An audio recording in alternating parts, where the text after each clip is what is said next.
life is a struggle. And he used to say, so long as there is life, there is going to be struggle. I think if we accept this factor, that your life is never going to be easy, something or the other is going to happen. So rather than sit in some kind of despondency on that, and be aware that tomorrow is another challenge, is another day, which could turn out to be profitable, which may not, but eventually there will be another day when you can start trying all over again. We too often let the external, the material things serve as indicators that we're doing well, even though something inside us tells us that we're not doing our best, that we're avoiding that which is hard but also necessary, that we're shrinking from rather than rising to the challenges of the age. And the thing is, in this new hyper-competitive age, none of us can afford to be complacent. That's true whatever profession you choose. I look for challenges even today, and even as I sit here, I hope that tomorrow, as I start a new film, I will be able to look at it as a challenge. And it's very important to understand that we function better if there is no safety net, because plan B becomes a safety net. It says that if I fail, then I fall and I get picked up and I have something else there that will protect me. And that's not good, because people perform better when there's no safety net. People perform better in sports and everything else if you don't have a plan B. And one of the main reasons why people want to have a plan B is because they are worried about failing. What is if I fail, then I don't have anything else? Well, let me tell you something, don't be afraid of failing, because there's nothing wrong with failing. You have to fail in order to climb that ladder. If you don't fail, you're not even trying.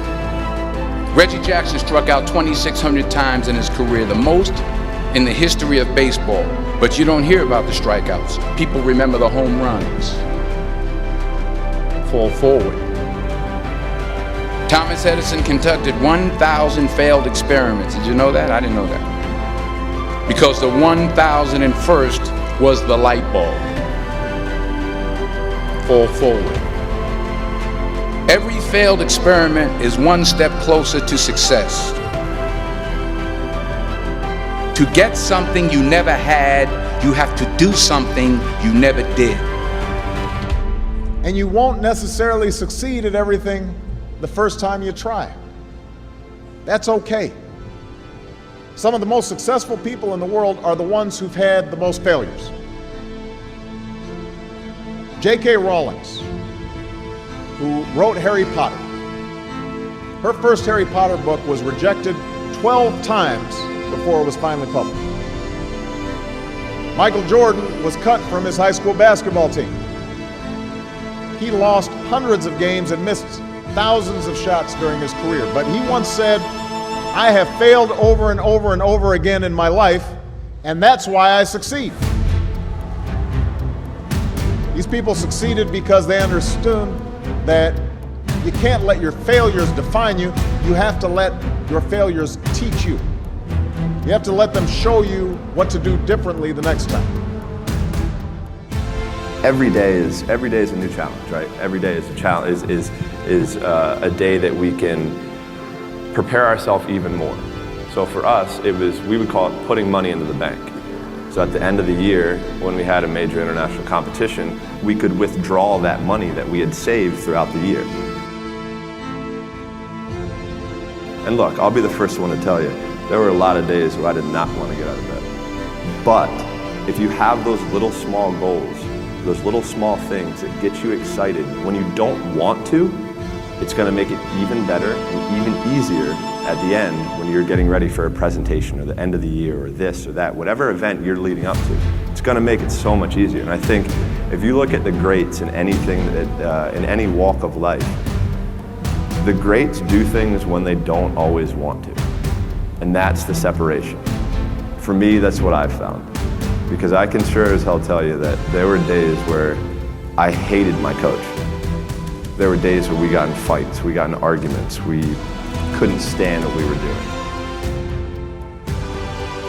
You know, throughout that process, you'll start talking to yourself like, man, I think I need to, maybe if we, nope, I'm not negotiating with myself. The deal was already made. The deal was made. When I set out at the beginning of the summer and said, this is the training plan I'm doing, I signed that contract with myself, I'm doing it. No matter how much you've done or how successful you've been, there's always more to do, always more to learn, and always more to achieve.